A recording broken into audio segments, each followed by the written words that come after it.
That's cold, boys, but nothing better. Nothing better than a good old cold splunge, you know what I'm saying?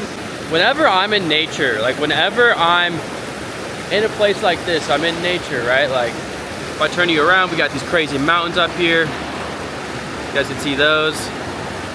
Beautiful river. It makes me realize how small we really are and how much we actually worry about so many stupid things. And I was just reading the beginning of Ecclesiastes.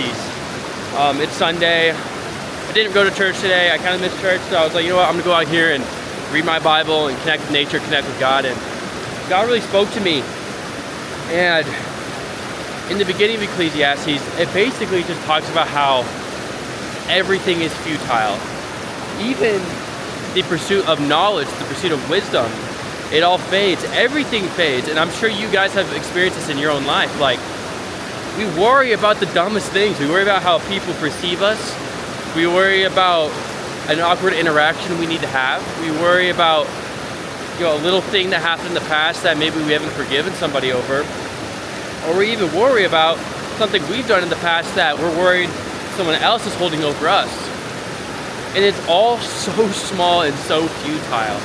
Like, our lifespan, we only live a couple of milliseconds according to the overall span of humanity, the overall lifespan of this world, of this earth. Like, our life is it's a glimpse.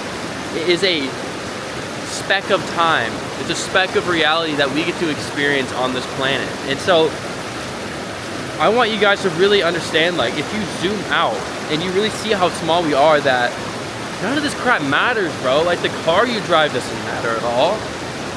The house you live in doesn't matter at all. Sure, like, you could have nice things, but if you are constantly worried about these things, bro, like, you're not getting it. You're not living life. You're worried about the future. You're worried about the past. You're stuck in the past, stuck in the future.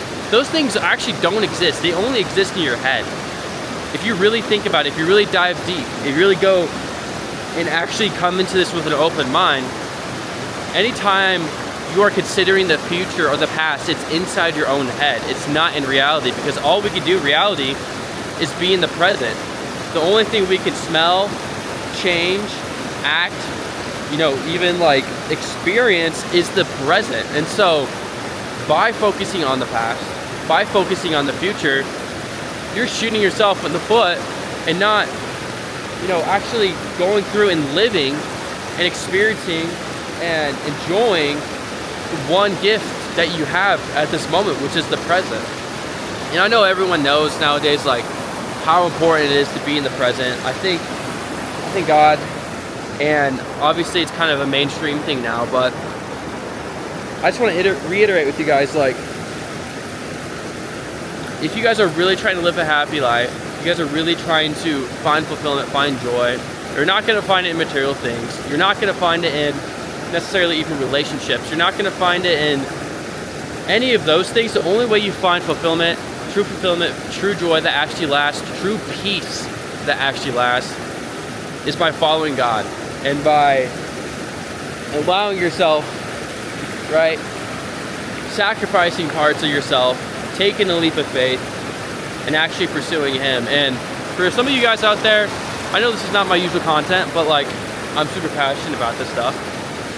Some of you guys are out there like, okay, Nate, like, I want to believe in God. I want to believe in Him. I want to have faith.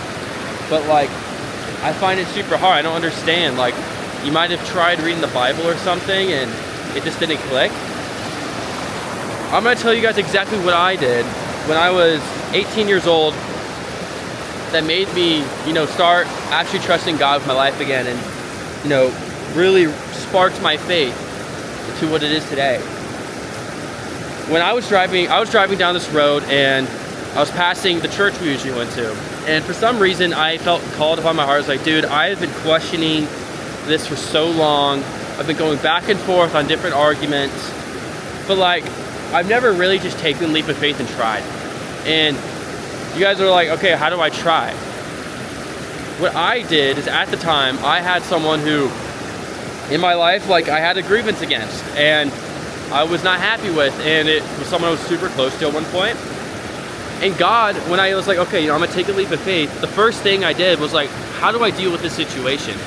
You guys, we all have situations. You have situations, I have situations. We all have things we're dealing with. And so if you go to the Bible and you look up how to actually deal with that situation, and then you apply the Bible's knowledge, wisdom to it, and you actually follow through, that's how you can take the leap of faith. And you guys will see the fruit of that eventually, or if not instantly. You guys will see that the stuff in there is not a lie. The stuff in there is not a fabricated tale. The stuff in there is the true word of God and the true wisdom that he wants us to live by. And so that's what I did. I applied it to this, and the amount of peace I got, because at the time I was so, when it came to this person, I was very angry and I was very resentful, and I just decided to forgive them because that's what the Bible teaches. And I got so much peace from that. You guys have no idea. I got so much peace from that. Like, I can't really describe it, but like, it took a huge burden, a huge weight off my shoulders. Made me a more loving person, a more forgiving person, obviously because I forgave, but a more accepting person. And you know, that's kind of how you do it. And so I don't know why I felt called to make this video. I just cold plunged in there. Obviously you guys saw that. That was pretty crazy.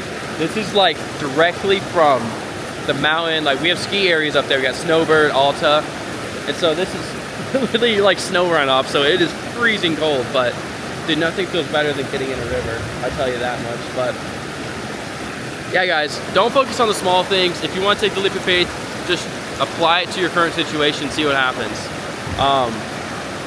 But we're such a small speck in the grand scheme of things, guys. So focus on what really matters, and your life will bear fruit. That's what it's done for me.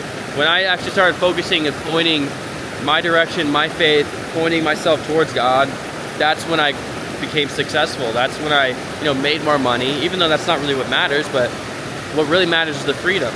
And that's when all these things happen, is when I kind of made that switch.